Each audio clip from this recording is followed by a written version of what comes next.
அனைவருக்கும் வணக்கம். அகஸ்தியர் ஞான சைத்தன்யம் 51 பாடலும் பாடலுக்கான விளக்கமும் பார்த்து வருகிறோம். இன்று அகஸ்தியர் ஞான சைத்தன்யம் 51 12வது பாடலும் விளக்கத்தையும் பார்க்கலாம். காணென்று சொல்வதுதான் யாருக்கென்றால் காலறிந்த ஞானிகட்கு சொல்லலாகும். வானென்ற சொல்லதனை அறிய வேணும். வஞ்சக சண்டாளர் நட்பை தள்ள வேணும். ஊனென்ற சொன்னவிடம் காண வேணும். உன் மனதை பூரணத்தில் ஏற்ற வேணும். சானென்ற சொல்லகற்ற இதனை சொன்னேன். சமர்த்திருந்தால் மும்மூலம் தயவாய் பாரே.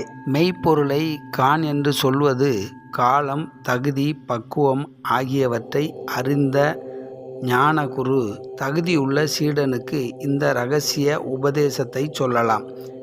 காலறிந்த ஞானிகட்கு சொல்லலாகும். கால் என்றால் சுவாசம். சுவாசத்தை அறிந்தவர்களுக்கு இதை சொல்லலாம்.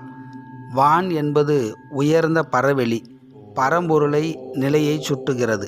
அந்த உயர்ந்த தவநிலையின் உண்மை பொருளை அனுபவத்தின் மூலம் அறிய வேண்டும். ஏமாற்றுபவர்கள், தீய குணமுள்ளவர்கள், தவத்தில் முன்னேற்றத்திற்கு தடுக்கும் நட்புகள் ஆகியவற்றை விளக்க வேண்டும். நல்லோர் சேர்க்கையே ஞான வளர்ச்சிக்கு உதவும். உடல் எதை சார்ந்து இயங்குகிறது? உயிர் எதில் நிலைக்கிறது?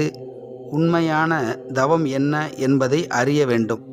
மாயை உலக ஆசைகள் அலைய விடாமல் பூரண இறைநிலையை நிலைநிறுத்த வேண்டும். இதுவே தவம்.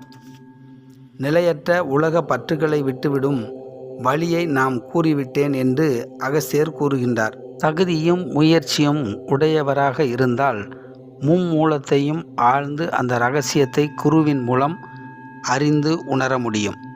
மும்மூலம் என்பது பல அடுக்குகளில் விளக்கப்படுகிறது. இடகலை, பிங்களை, சுழுமுனை என்று 3 முக்கிய நாடிகள். பதி, பசு, பாசம், உடல், உயிர், பரம்பொருள் ஆகிய 3ம் தொடர்பு. இவை அனைத்தும் அனுபவ ஞானத்தின் மூலம் உணரும்போது மெய்ப்பொருள் வெளிப்படும். அனைவருக்கும் வணக்கம். நன்றி. மீண்டும் சந்திப்போம்.